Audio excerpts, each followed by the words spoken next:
Hi everyone, welcome back to another video. Just as promised, today I'm going to analyze everything that occurred on episode 11 of Higurashi Sotsu, which I'm very excited to talk about. There were some things I was able to get right and some things that I was way off. Anyway, let's get started. So the episode continues where we left off, Satoko beating Teppei's corpse and ending up covered in his blood. As I predicted, Satoko goes to take a bath to clean herself from all the blood. Also, I noticed that while she's taking the bath, her legs and feet are shaking. I'm thinking this has to do with the thrill and rush she experienced after killing Teppei. Rika then arrives and even offers to help Satoko clean her house, but of course she refuses since Teppei's corpse is still inside that bloody mess. We then jump to the club members celebrating the Watanagashi together. They're laughing and having a good time, which hurts to see knowing what's going to happen. Once Rika starts her performance, Satoko takes Keiichi away and lures him to her home with the excuse that she wants to give him something. On their way, we see Oishi watching the house and getting impatient that nothing is happening until he sees Keiichi and Satoko arriving and entering the house together. And this is where we finally see the truth. Remember that I noticed that it's very dark inside the house, which made it impossible for Keiichi to see the blood that was all around him. And as he's trying to turn on the light, we see Satoko grabbing the bat and stare at poor Keiichi with her haunting, bright red eyes, ready to strike him at any moment. And once Keiichi turns on the light and sees the bloody mess, he's completely horrified. And this is where Satoko hits him with the bat. And not just once or twice, but 3 times when poor Keiichi tries to escape. Once he falls unconscious, Satoko drops the bat near Keiichi's hand, walks to the entrance of her house, and screams to get Oishi to enter the house. Upon hearing the screams, Oishi rushes inside and sees a distressed Satoko covered in blood. He demands Satoko to explain, but when Satoko pretends to be in complete distress, he gets impatient and decides to see it for himself, only to get horrified. Satoko then tells Oishi that Keiichi was responsible and saying it was because of the curse. She even goes as far to elaborate a lie, the scene we see in Go about Keiichi calling himself her nini, going to her brother's room to retrieve his bat, and then Teppei taking the bat away from him and both of them fighting each other.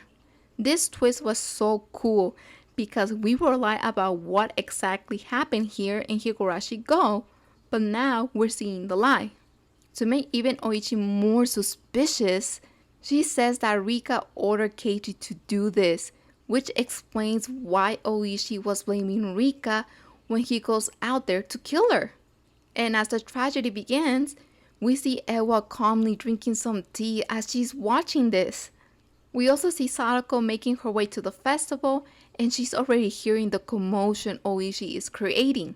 Once Oishi murders Shion, Mion, and Rika, Satoko arrives at the scene.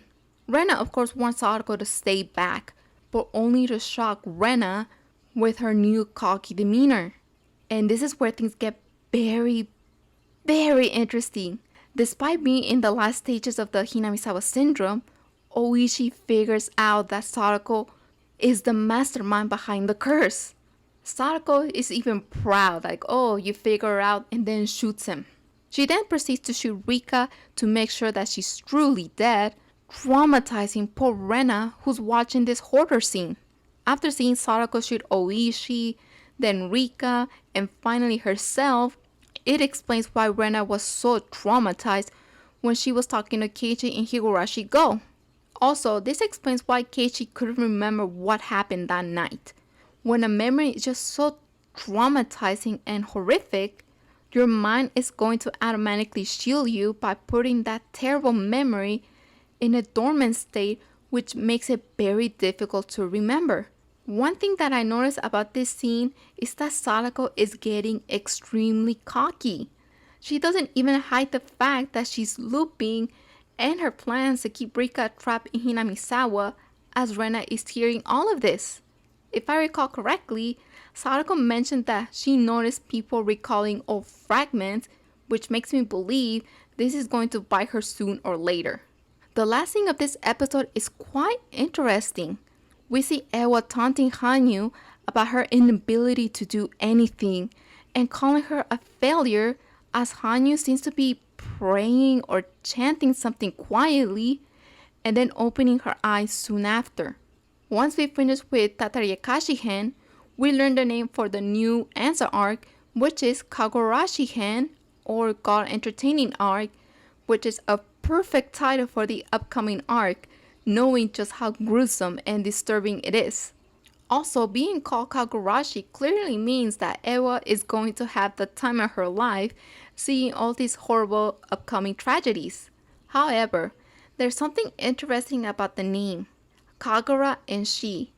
Kagura means God entertaining and is a type of Shinto ritual ceremonial dance. As I began to do some research, I learned something very interesting and a little creepy, knowing what happens in Nekodamashi. One major function of Kagura is Chinkon, purifying and shaking the spirit, involving some type of procession trance process. Usually, a female shaman will perform the dance and obtain the oracle from the god. During this, the dancer herself turns into a god during the performance. Now, let's talk about She. She has different meanings. One of them means for, die/death, and so on. The fact that the arc is called Kagurashi is just creepy. Anyways, I'm just so excited to start seeing the next arc and see what answers follow in the bloodiest question arc ever. Anyways, thanks for watching and I hope to see you for the next video. Bye.